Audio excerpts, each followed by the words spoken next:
देखो, तुम लोग भी देखो, समझ लो, उसके बाद लिख लेना है।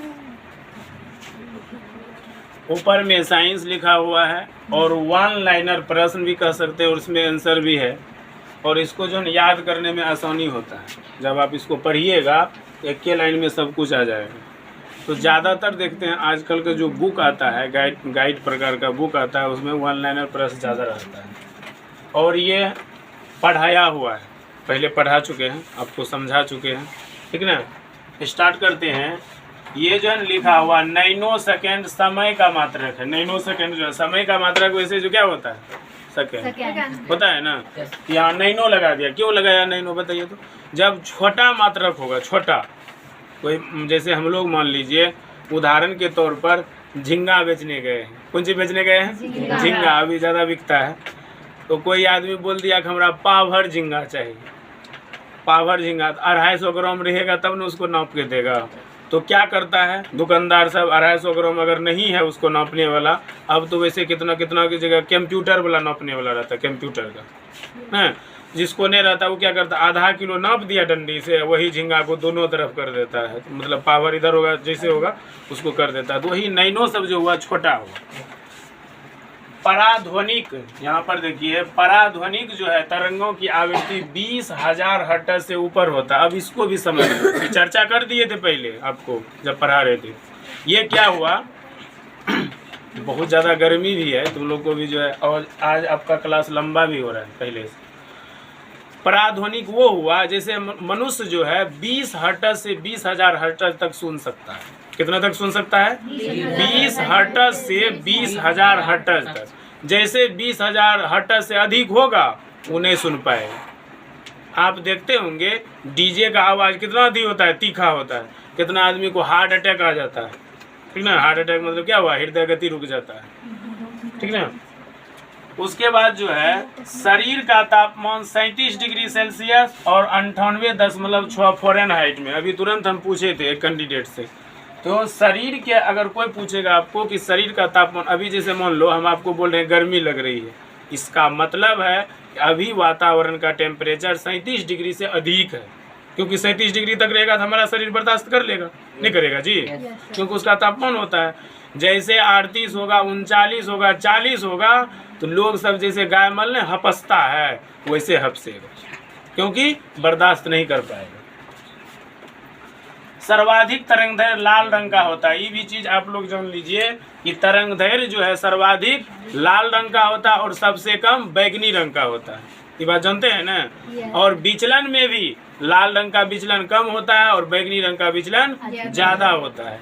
एक प्रश्न के साथ आपको बहुत सारा प्रश्न हम बताते जा रहे हैं और उसको याद भी कीजिए, ठीक ना। दिमाग में सेट कीजिए, बोलने से ज़्यादा याद होता है, आपस में डिस्कस करने से ज़्यादा याद होता है।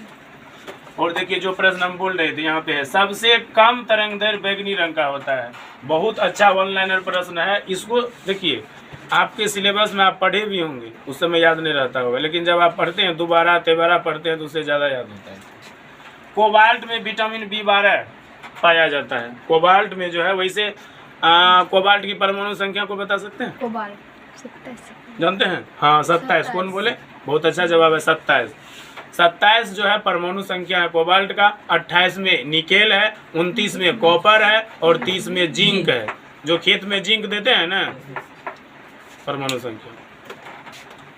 उसके बाद देखिए यहाँ पर विटामिन B6 के कमी से मनुष्य के होठ व चमड़ा फटने लगता है। याद कीजिए, फटता है ना। ठंडी के समय में देखिएगा अधिकतर आदमी का मुंह सब जो है नहीं, सब ठोर उर फट जाता है। और गोर का एरी फटता है, एरी जो होता है वो फट जाता है। लगेगा कैसे करेला जिन्होंने फटे वैसे फट जाता है, ठीक ना। तो वो कौन सी कमी से होता है? विटामिन B6 की कमी से होता है। किसकी कमी से? विटामिन B6 की कमी से। आगे बढ़िए। जीव विज्ञान शब्द का प्रयोग सबसे पहले लेमार्क तथा ट्रेवेन हेस ने किया था। जो जीव विज्ञान है इसका शब्द जैसे मान लीजिए कि पहला बार के लिया इसका नाम, तो ये लेमार्क के अंतर्गत आता है। दही में लैक्टोबैलिसिस बैक्टीरिया पाया जाता है। जो दही है, दही तो सबको पसंद है, साधु संत आदमी को भी पसंद होता है दही, लेकिन उनको ये पता नहीं है कि दही भी बनता है तो वो बैक्टीरिया से बनता है। अगर सही रूप में तुम जो है सूक्ष्मदर्शी से दही को देखेगा तो दही में पिल्लू ऐसे ऐसे करेगा, खाएगा नहीं तुम दही को, लेकिन वो बैक्टीरिया लाभदायक है, शरीर के लिए लाभदायक है वो। लेकिन आप लोग देखिएगा, एक दही जो है ना, एक पात्र में, बर्तन में पौर लीजिए और उसको जो है पौर लीजिए या जमा लीजिए, जो कहते हैं आप लोग, उसको क्या कीजिए, उसको रख दीजिए 3 दिन 4 दिन 5 दिन तक की गर्मी में। जब जैसे वो पिल्लू बड़ो होगा, चढ़ेगा। दही में देखा है, हम लोग तो देखे हैं नज़र से। हाँ, बहुत बड़का बड़का पिल्लू हो जाएगा उसमें। जो पिल्लू तुम लोग मतलब दही के साथ खाएगा, लेकिन वो बड़ा हो गया, महकेगा ज़्यादा, आपका पूरा घर बदबू करेगा, दही के जैसा लगेगा, एकदम पूरा खट्टा, ठीक ना। उसके बाद आगे बढ़ते हैं। बैक्टीरिया का खोज सर्वप्रथम ल्यूएन होक ने किया था। बैक्टीरिया को, यानी कि जीवाणु, बैक्टीरिया का हिंदी क्या होता है? जीवाणु। और वायरस का हिंदी होता है विषाणु। वायरस का हिंदी क्या होता है? विषाणु। तो बैक्टीरिया का खोज किया था ल्यूएन होक ने। और वायरस जो है वो तो लोग देख ही नहीं सकता है, वायरस को हम लोग नहीं देख सकते हैं, लेकिन जीवाणु को माइक्रोस्कोप से देख सकते हैं। चलिए, माइटोकॉन्ड्रिया की खोज सर्वप्रथम अल्टमोन ने किया था। माइटोकॉन्ड्रिया जो है उसकी खोज की थी अल्टमोन ने। आगे बढ़ते हैं। मनुष्य के मस्तिष्क का औसत वजन 1400 ग्राम है। ये 1400 है, ठीक ना। अगर आप लोग को देखने में कठिनाई हो रही है तो हम इसको फिर से लिख दे रहे हैं, 1400 है ये, ठीक ना, 1400 ग्राम, ठीक। आगे बढ़ते हैं। मनुष्य के मस्तिष्क में 8 हड्डियां, ठीक ना, 8 जो है ये हड्डियां पाई जाती है, ठीक ना, या पाया जाता है या पाई जाती है। मस्तिष्क मतलब वही हुआ कपार, जिसको कहते हैं आप। जीव द्रव को जीवन का भौतिक आधार माना जाता है। जीव द्रव कहिए या कोशिका को कहिए, कोशिका को भी क्या कहते हैं हम लोग? भौतिक आधार, क्योंकि प्रत्येक मनुष्य का शरीर कोशिकाओं का बना होता है। और कोशिका का खोज किसने किया था? रॉबर्ट हुक ने किया था, 1665 ईस्वी में किया था। ये भी याद रखिए।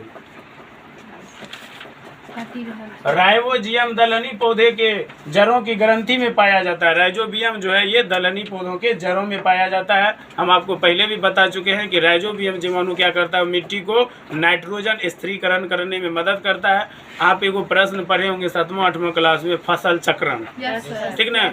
2 फसलों के बीच में एक दलहनी फसल जब हम लोग लगाते हैं तो उसी को कहते हैं फसल चक्रण। उसी को क्या कहते हैं? फसल चक्रण कहते हैं। और दलहनी पौधों की जड़ों में राइजोबियम बैक्टीरिया पाया जाता है, ठीक है। प्राकृतिक गैस का मुख्य अवयव मेथेन है। मेथेन जो है गोबर गैस में भी पाया जाता है। और धान के खेत में कादो कीचड़ जो रहता है उसमें भी मीथेन पाया जाता है।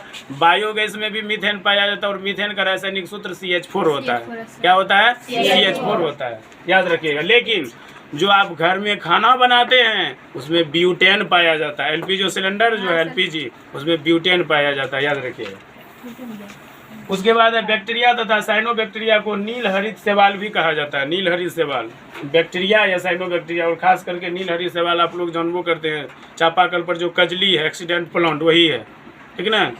उस पर जब पैर दीजिएगा ना तो बिना फायदे पहुंच जाइएगा एरोप्लेन से, ठीक है। निष्क्रिय गैस की संख्या 6 है। जो निष्क्रिय गैस है, हीलियम, नियोन, आर्गन और क्रिप्टन और जेनन, रेडन, ये सब जो है 6 गो है। टोटल कितना है? 6 गो है। और बल्ब में जो याद रखिएगा निष्क्रिय गैस ही भरा जाता है। अब पूछ देगा कि कौन गैस भरा जाता है, तो उसमें याद रखिए हीलियम और आर्गन भरा जाता है। अमोनिया के केंद्रीय परमाणु में प्रसंकरण जो होता है sp3 पाया जाता है। ये जो है उसमें अमोनिया का रासायनिक सूत्र NH3 होता है और उसमें जो है sp3 प्रसंकरण अवस्था पाया जाता है। ये था आज आपको 1 लाइनर प्रश्न। इस तरह से बहुत सारा जो है 1 लाइनर हम पहले डाले थे। NMS से संबंधित राष्ट्रीय छात्रवृत्ति से पहले जो बैच पढ़ा रहे थे उसमें डाले हुए हैं, तो आप लोग वहाँ भी जा करके देख सकते हैं। Thank you.